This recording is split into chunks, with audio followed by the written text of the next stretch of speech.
El Señor esté con ustedes. Evangelio de nuestro Señor Jesucristo según San Juan. Jesús dijo: Yo soy el buen pastor. El buen pastor da su vida por las ovejas. El asalariado, en cambio, que no es pastor y al que no pertenecen las ovejas, cuando ve venir al lobo, las abandona y huye, y el lobo las arrebata y las dispersa.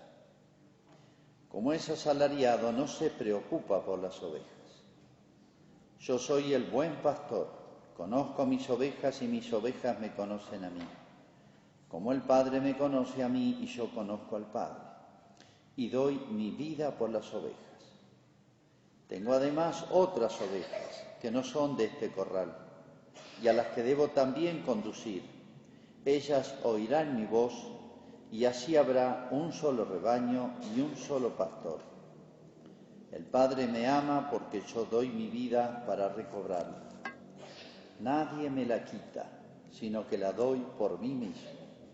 Tengo el poder de darla y de recobrarla. Este es el mandato que recibí de mi Padre. Es palabra del Señor.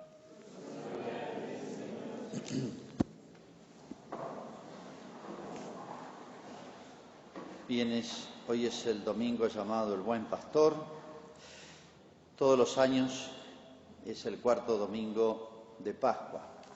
Se lee trozos de este célebre capítulo 10 de San Juan, un largo diálogo de Jesús con los judíos, que terminó mal, porque terminó con que algunos judíos, y Jesús acababa de hacer un milagro a un ciego, acabaron algunos diciendo que Jesús está loco o está endemoniado. Y en cambio otros decían: ¿cómo puede estar endemoniado si acaba de hacer un milagro? Una obra buena, el diablo no hace esas cosas. Fíjense entonces esta larga explicación de Jesús, hermosísima y llena de poesía, sobre lo que es el buen pastor y cómo al hacer ese juicio ellos quedan, por así decir, juzgados a sí mismos. Pero vamos a tratar de ser más claros. Una vez, estando en México, en un aeropuerto, en el aeropuerto de la Ciudad de México, gigantesco, se me acercó dos o tres personas y me dice: Padre, ¿nos puede dar la bendición? Acaba de fallecer, no me acuerdo si era el papá o la mamá de una familia grande, y estaban esperando un vuelo. Así que denos la bendición y haga una oración por nosotros, que estamos muy dolidos por esta sorpresa. Bueno, cómo no. Y bueno, aparecieron, eran como 15 o 20. En medio del aeropuerto, ustedes han visto lo que es, todos los mexicanos se arrodillaron en el piso. Yo me sentí raro, Con todo gusto les di la bendición, recé, etcétera. Pero esas cosas en la Argentina son inimaginables. En Europa, absolutamente inimaginables. Y en México sí, todavía. Pero a su vez, en esos días también que estuve ahí, andando por la calle, una persona se me cruzó, de alguna manera me insultó a mí, pero se pasó al lado mío y empezó a blasfemar. Soy ateo, Dios no existe, no sé las cosas que me dijo. Las dos cosas, hay dos Méxicos, ¿no? Hay uno ve, de una manera, en México todo es muy claro. El que es bueno es muy bueno y el que es malo es muy malo. Así es el temperamento mexicano. Acá a veces no sabemos ni lo que somos. Bueno, y en Francia, por ejemplo, al sacerdote, según cómo lo trate, hay tres maneras. Uno se da cuenta quién es la persona que tiene delante. Si le dicen Monsieur, Señor, el tipo no cree. Si le dicen Monsieur l'Abbé, Señor Padre, está a mitad de camino. Y si le dice Mon Père, mi Padre, es un buen cristiano. Así que uno, según como lo saludan, ya sabe quién es del punto de vista religioso la persona que tiene adelante. Bueno, nosotros tenemos, acá uno se da cuenta, pues hay dos maneras. A uno le dicen padre, todo esto sin conocerlo a uno, ¿no? O le dicen señor. Cuando le dicen a uno señor, ya sabe, este tipo está lejos. Y se le dicen padre, ya es otra manera de verlo. Es muy notable eso. Pongo estos tres ejemplos para iniciarnos un poquito en el tema, ¿no?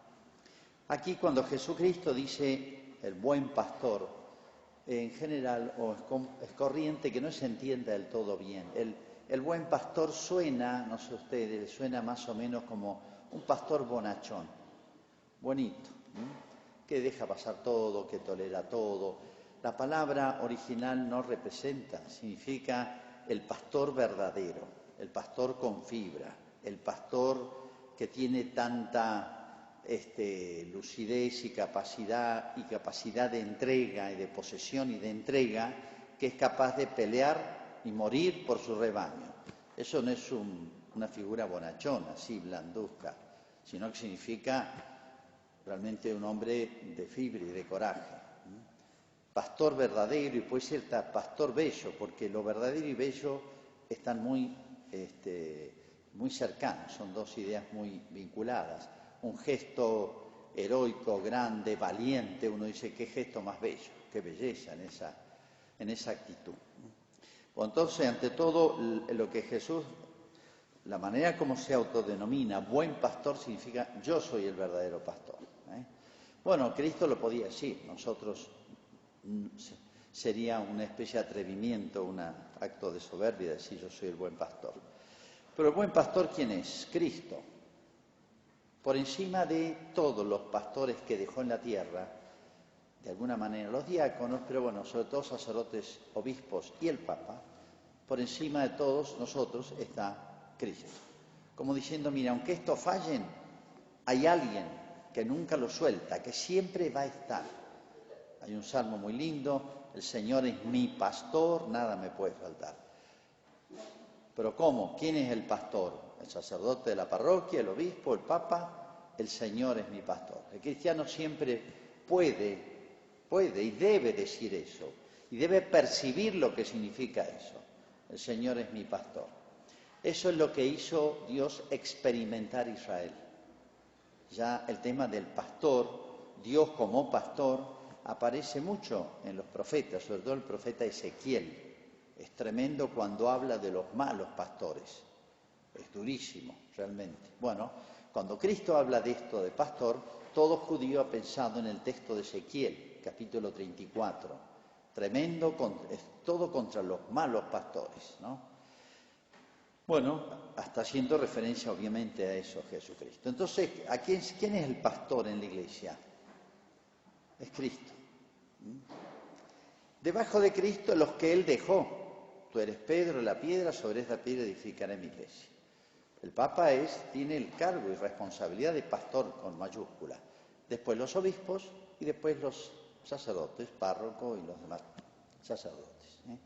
A todos ellos, de alguna manera se está refiriendo el texto. Pero vamos acá más precisamente a los tres personajes que yo diría aparecen en esta pequeña parte del texto completo, ¿no? En primer lugar, yo soy el buen pastor. Ya saben lo que significa. ¿Cómo se distingue el buen pastor, el pastor verdadero? Acá está dando rasgos para que ustedes se den cuenta, para que distingan el pastor del mercenario o asalariado, el que está a sueldo. Es muy distinto el que cuida un hogar del Estado, de niños, del papá de ese niño y de la mamá. La mamá y el papá van a morir por un hijo. Un empleado del Estado, de la Dirección de Minoridad, no se va a hacer demasiado problema. Va a decir, no me toca a mí.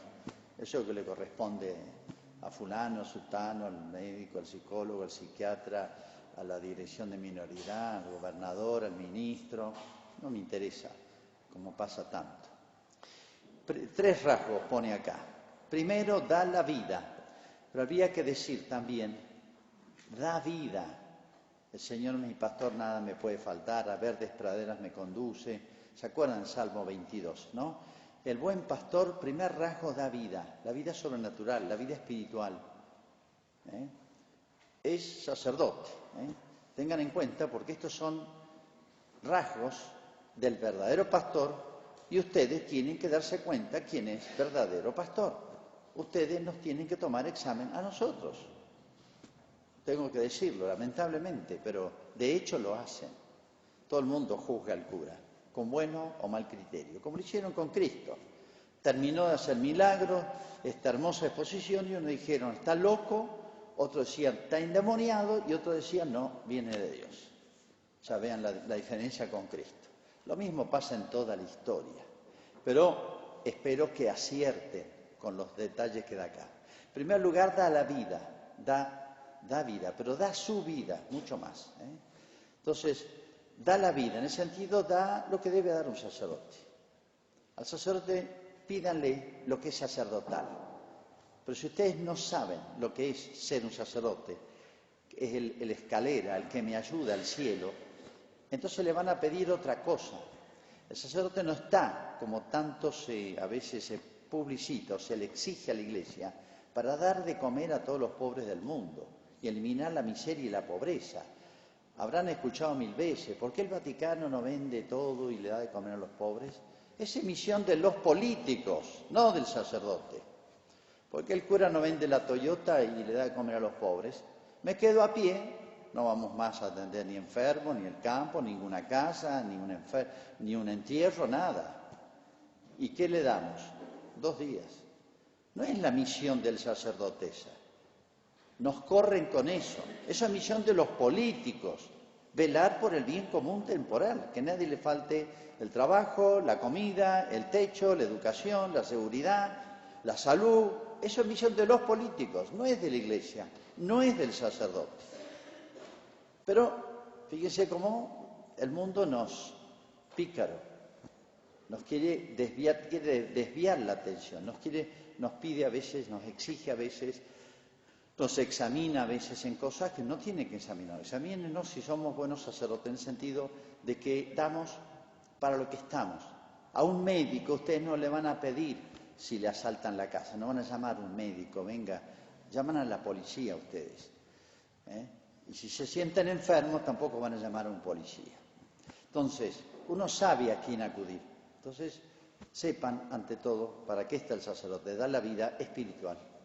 La buena doctrina, la buena enseñanza, el buen consejo, lo que está bien y lo que está mal, en orden al camino del cielo, en orden a lo que enseñó Jesucristo, no su opinión. Yo no puedo dar opiniones. Desde el momento en que doy mis opiniones personales, ya no me tomen en cuenta, ni a mí ni a ninguno, ni al Papa, a nadie, cuando dan opiniones personales. No les puedo decir de qué club de fútbol tienen que ser ustedes. Pero en las cosas que atañen a lo que enseñó Jesucristo y son cosas necesarias para la salvación, sí, ahí tienen que discernir. ¿Me dijo lo bueno o no? Da la vida y da su vida, que es lo máximo. No es solamente dar la vida, sino dar su vida. Y aquí se conoce realmente el buen pastor, que es mucho más que dar la vida, las cosas buenas. Jesucristo realmente va a ser el modelo en ese sentido. Segundo rasgo, para reconocerlo, dice, mis ovejas me conocen. Mis ovejas me conocen. Otro rasgo. ¿Qué significa eso, mis ovejas me conocen? Yo conozco a mis ovejas y mis ovejas me conocen. Yo conozco a mis ovejas. Las conoce en el alma. No es conocer nombre y apellido, no conocer la familia, conocer el barrio donde vive, la dirección, el teléfono, el mail. Sí, pues esas son cosas secundarias, pero los conoce su pueblo, su familia, sus niños, sus jóvenes, cuáles son los problemas desde el punto de vista sacerdotal, desde el punto de vista espiritual, desde el punto de vista de la salvación.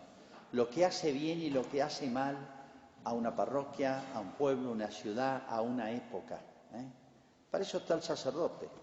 Por eso a veces dice cosas lindas que nos gustan y a veces no del todo. pues la obligación de uno no es agradar. No es agradar. San Pablo decía, si yo buscara agradar a los hombres, sería el peor, digamos, lo digo con mis palabras, de los sacerdotes. La tentación del sacerdote es que todo el mundo lo aplauda. Qué bueno, mi curita. Siempre nos dice lo que nosotros nos gusta, queremos. No, busquen el sacerdote que los lleva al cielo y les exige, les dice la verdad.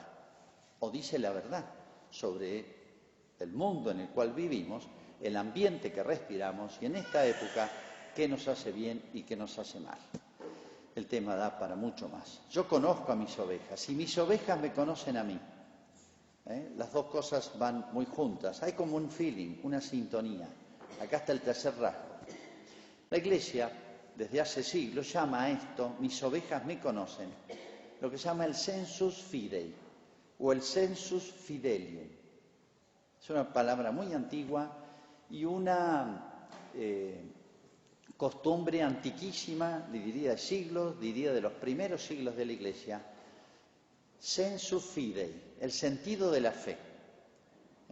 O sea, siempre en una población hay gente más creyente, que tiene más percepción de las cosas espirituales. ¿Qué opina esa persona, esa gente, del sacerdote? Entonces, muchas veces, por ejemplo, la Iglesia ha querido en concreto la Asunción de la Virgen, el Papa Pío XII, 1950, preguntó a todos los obispos del mundo y a todos los sacerdotes del mundo qué opinaban, y había que preguntarle a la gente más piadosa, más religiosa, más virtuosa, había que sondear qué opinaban sobre la ascensión de la Virgen a los cielos. Se hizo una especie de votación, pero no era una cuestión democrática, sino a ver el sentido de la fe, el instinto de la fe. La palabra es un poco animal, pero me sirve como analogía. El sensus fidei es el instinto de la fe que tienen la gente de más fe. ¿Qué sienten? ¿Qué perciben de la Virgen? Porque la fe es un don de Dios. Entonces es una manera de sondear cómo le ha hablado Dios al mundo creyente. Y bueno, la mayoría dijo no, todo el mundo piensa en eso. Y el Papa definió el dogma. Era para redondear el tema, pero fíjense que se acudió a eso. Mis ovejas me conocen. Hay una sintonía. ¿Quiénes sintonizaron con Cristo? Los buenos. ¿Quiénes no sintonizaron con Cristo? Los malos. San Juan lo dice. El que detesta la luz es porque sus obras son malas. El que tiene buenas obras instintivamente se acerca a la luz. Y Cristo es la luz. Hay una sintonía entre la virtud y Cristo. Hay una sintonía entre la virtud y el buen sacerdote. Y hay una sintonía entre el buen sacerdote y la gente de fe. Una sintonía espiritual, difícil de explicar. Y hay una sintonía entre el mal sacerdote y el mal laico, y el mal creyente, o el que quiere llevar mala vida. Pero que puede ser amigo del cura. Puede ir el cura a jugar al truco todos los viernes, a comer asado, salir de farra. Sintonizan los iguales. Aquí tienen un buen criterio. Primer personaje, el verdadero pastor. Y los tres rasgos para distinguirlo. Segundo personaje, acá dice asalariado. En realidad mercenario es la palabra técnica, o sea que está a sueldo. Es un empleado del gobierno, sin ofender a los empleados del gobierno. Está por un sueldo, yo trabajo tal hora a tal hora. El papá y la mamá no están a sueldo como padres y madres. Es su vida, su hijo es su vida. El buen pastor tiene a sus ovejas como su vida, como el padre y la madre y muchas cosas más, ¿no? Entonces dice acá, el que es mercenario, asalariado, va por el sueldo, entonces no le interesan. Ahora, ¿cómo se conoce el pastor del mercenario, del asalariado? ¿Cómo se distingue? Porque a veces los dos exteriormente cumplen, son correctos, dicen cosas más o menos parecidas. Cuando ve venir el lobo, el mercenario huye. El buen pastor se queda y pelea aunque dé su vida, y da su vida por las ovejas, aunque tenga que pelearla solo. aunque pierda su fama, aunque pierda su buen nombre, aunque la prensa lo masacre, le diga, no me interesa. ¿Cómo se distingue entonces el buen pastor del falso cuando ve venir el lobo, el enemigo? Pongo un símil de Jesucristo. ¿Se acuerdan? Dice, hay dos clases de casas construidas, sobre roca o sobre arena. Miren, apenas las construyen, las dos son iguales. Pueden ser el mismo plano arquitectónico. ¿Cómo distinguen la casa sobre roca y la casa sobre arena? Cuando vienen los temporales, el viento, las lluvias, desbordan los ríos, una se cae y otra queda en pie. ¿Cuándo se conoce la casa sobre roca? Cuando vienen los temporales. ¿Cuándo se conoce el sacerdote buen pastor? Cuando viene el lobo, cuando vienen los enemigos, cuando hay problemas. El sacerdote que busca agradar, el sacerdote que busca plegarse a la corriente del mundo, a lo que todos opinan, nunca desentonar, siempre quedar bien con la prensa, etcétera, decir las ideas de moda, etcétera, es un mercenario. Avívense, no tienen que seguirlo. San Agustín tiene una frase tremenda comentando este texto. Dice, porque hay un tercer personaje que es el ladrón y el asaltante, del cual ya habló Jesús en el párrafo anterior. Y dice, atención, le dice en el sermón, lo dice, ustedes tienen que amar al buen pastor, temer al mercenario, porque yo no sé hasta cuándo me va a acompañar, me va a proteger.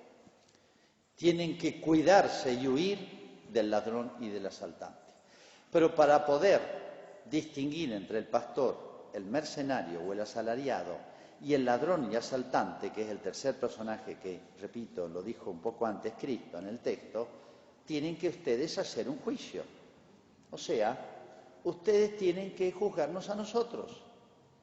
¿Pueden juzgar? Sí, a Cristo no, pero de Cristo para abajo sí, no hay problema. El no juzguéis si no queréis juzgados no se refiere a esto. Se refiere a juzgar sin fundamentos, se refiere a juzgar por pasiones humanas. Yo los que no quiero veo todo mal y a mis amigos les veo todo bien.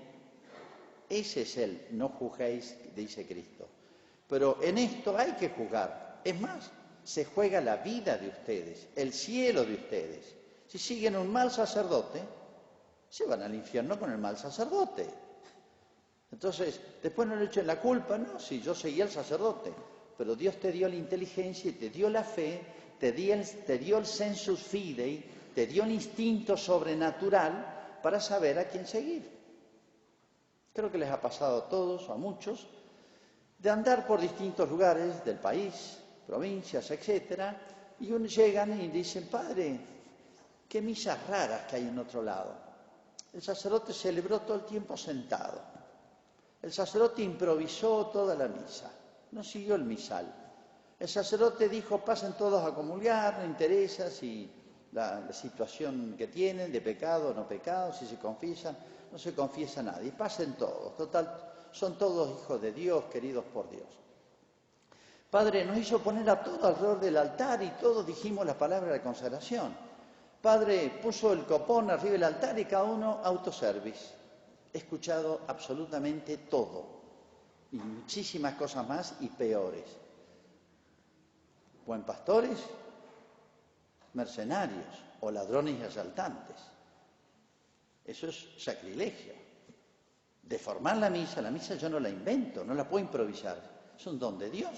Le enseñó Jesucristo a los apóstoles. Nadie puede cambiar nada. Por eso viene el misal, vienen las rúbricas. Y hay muchísimas cosas más que podría decir. Entonces, si ustedes no están preparados, no tienen formación, no tienen instinto, sensu fidei, lo van a confundir y se van a armar un lío. Y hoy más que nunca. Hoy más que nunca. Ustedes tienen que formarse, ustedes tienen que prepararse para distinguir. Amandus es pastor, dice San Agustín, debe ser amado el buen pastor. Cabendus es mercenarios, hay que cuidarse del mercenario, esto está bien, esto está mal. Timendus es ladro, hay que temer al ladrón, temerlo y huirle. Pero antes tiene que ser un juicio para distinguir de quién se trata al que tienen delante. Tercer personaje, el lobo. Aquí aparece de paso, ve venir el lobo, abandona y huye. ve venir el lobo. ¿Quién es el lobo?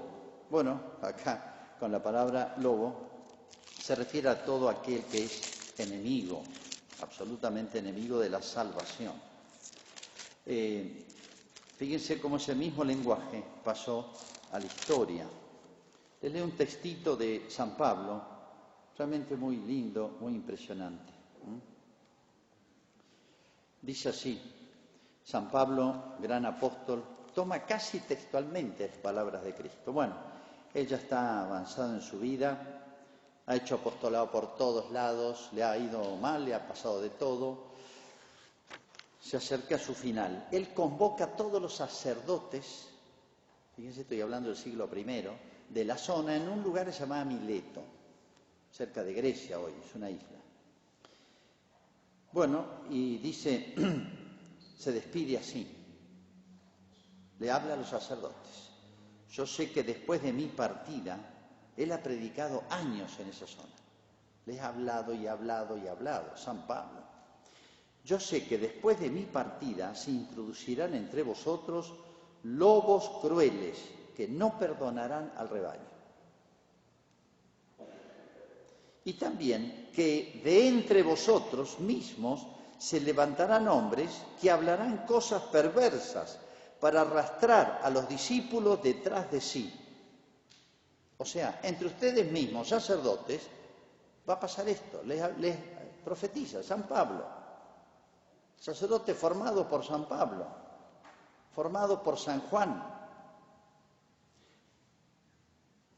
Se levantarán hombres que hablarán cosas perversas para arrastrar a los discípulos detrás de sí. Por lo tanto, vigilad y acordaos que durante 3 años no he cesado de amonestaros día y noche con lágrimas a cada uno de vosotros. Por eso los encomiendo a Dios. Pobre, se paró, se despidió, dice, nunca más me van a ver.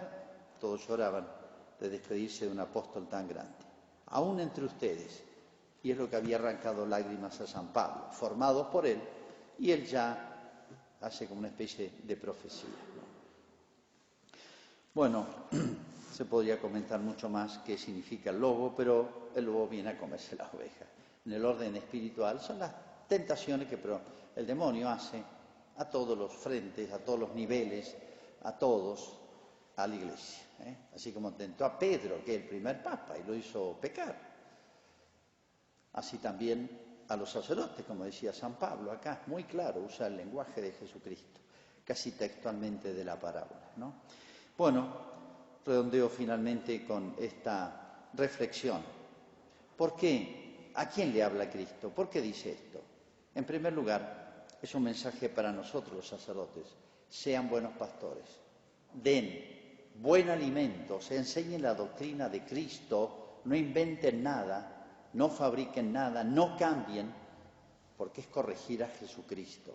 Hace 2000 años que la Iglesia viene esclareciendo, especificando, aclarando su mensaje. Y siempre se meten nuevas ideas revolucionarias, geniales, que le van a corregir a Jesucristo, lo que enseñó. Primer mensaje para nosotros los sacerdotes, duro. Tienen que imitar a Cristo, que es el buen pastor. Por eso lo dijo Cristo. En primer lugar, para el Papa, para los obispos y los sacerdotes. Todos vamos a ser juzgados. Y nosotros de una manera muy particular. Segundo lugar, ustedes, para que ustedes sepan discernir a las ovejas, pero tienen que ser ovejas. ¿Qué significa ovejas que necesitan del pastor? Saber qué tienen que ir a buscar y pedirle y ver en el sacerdote. ¿Qué es lo que tienen que ver en el sacerdote? Recuerdo en un lugar del mundo que conocía mucho. Bueno, el curita era famoso porque, bueno, organizaba bailes con los jóvenes y él siempre era el primero que salía a bailar. Y él les caía simpático a muchos. Yo era cura joven, a mí me indignaba eso. Yo no me ordené para organizar bailes para jóvenes. La gente, ay, que viene, así atrae a los jóvenes. ¿Qué viene, curita? No sé en qué terminó. Creo que terminó mal, como muchos de estos casos. Qué simpático el curita, ¿no? Así va a atraer a los jóvenes. No, no es el buen pastor, ni mercenario. Pero muchas veces uno puede engañarse y si le falta ese olfato fino para distinguir, esto no me gusta. Recuerdo un famoso sacerdote que después dejó y se casó, era famoso en la Argentina, yo era adolescente, y me acuerdo que llenó el Teatro Independencia. Se dedicó a tocar la guitarra por todos lados, más que a ser cura. Bueno, en el ambiente, gran fascinación, viene el padre tanto, no lo voy a nombrar, ya murió pobre. Y fue mi abuela. Fue, lo escuchó un ratito y volvió todos fascinados. No me gusta este cura. Pero abuela, ¿qué pasó? ¿Por qué? Tenía un olfato espiritual sobrenatural. No hace de cura. Canta muy bien, todo es piadoso lo que canta, todo bíblico, etc. No me gusta este cura. Poco después se enroló en la guerrilla, en la izquierda, después dejó el sacerdocio, después se casó, fue un revolucionario, no hace mucho que murió. Así que es un mensaje también para ustedes, ovejas. Se juegan la salvación, sepan olfatear y sepan juzgarnos. Es indefectible, no queda otra. Y bueno, estamos siempre sometidos a juicio. Hay una imagen muy querida, muy famosa para los arqueólogos en las tumbas de los cementerios más antiguos, desde el primer siglo al segundo, al tercero. Hay una figura que aparece en todas las tumbas cristianas. Y así distinguen las tumbas cristianas de las tumbas paganas. Cosa que yo no he visto jamás en los cementerios modernos. Es una pena. Y es la figura del buen pastor. Porque tomado el Salmo, Él nos cuida, nos protege. Aunque yo vaya por oscuros valles, el Señor está conmigo. Entonces, yo no sé cómo me las voy a ver después de la muerte.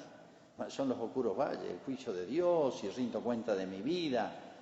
Pero si el Señor es mi pastor, en ese momento, el más decisivo de mi vida, ahí va a estar. Es una hermosísima imagen, y en tiempos de persecución más todavía. Esa imagen, ojalá, empiece a aparecer en las tumbas como aparecía en la antigüedad. Demostraba muy bien la confianza y, por así decir, la paz que le inspiraba a los primeros cristianos, repito, perseguidos y echados a los leones, la figura que les había dejado Jesucristo del buen pastor.